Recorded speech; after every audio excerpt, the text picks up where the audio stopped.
good op-ed from the editorial board in the New York Times this weekend,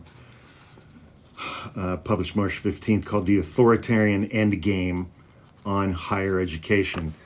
Donald Trump is going after education, and not just the Ivy League schools, not just college.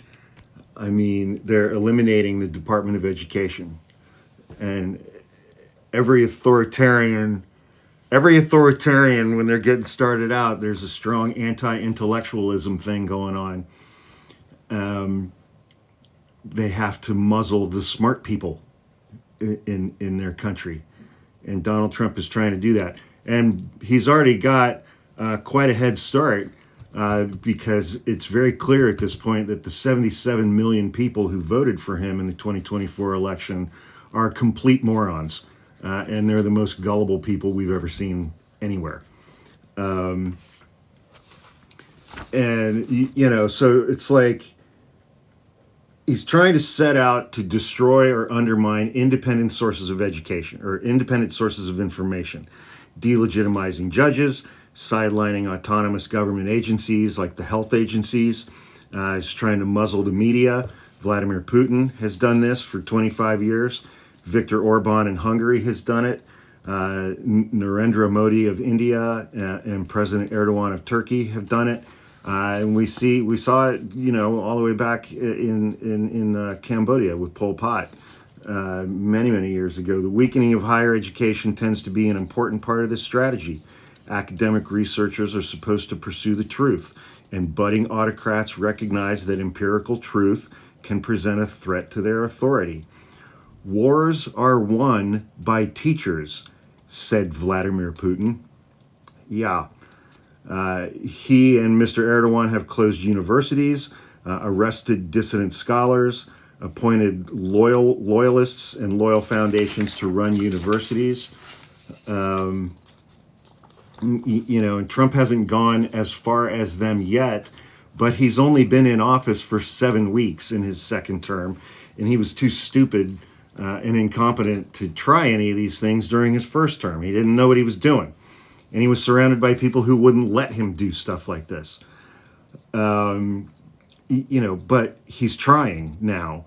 He has fired government watchdogs, military leaders, prosecutors, national security experts. He has sued media organizations. His administration has threatened to regulate others. He has suggested that judges are powerless to check his authority, writing on social media a couple of weeks ago, "He who saves his country does not violate any law." He is squeezing higher education in many different ways. His plan to do away with the Department of Education is going to make it harder for higher education students to get financial aid. The elimination of the U.S. Agency for International Development, USAID, led to the cancellation of 800 million grants to Johns Hopkins alone. And then on March 7th, he announced that he is ending $400 million in grants to Colombia because they permitted pro-Palestinian protests on their campuses. And the article goes through a lot of really good things, and then it's like, well, how do you combat this? And they're like, everybody in academia needs to speak out. Oh, okay. Cool. There was another section that I found. They talk about some of the weaknesses or shortcomings of American higher education. About those shortcomings, too many professors and university administrators acted in recent years as liberal ideologues rather than seekers of empirical truth. Academics have tried to silence debate on legitimate questions, including COVID lockdowns, gender transition treatments, and diversity, equity, and inclusion. That sounds like the Democratic Party and the left. A Harvard University survey last year found that only 33% of graduating seniors felt comfortable expressing their opinions about controversial topics, with moderate and conservative students being most worried about their ostracization.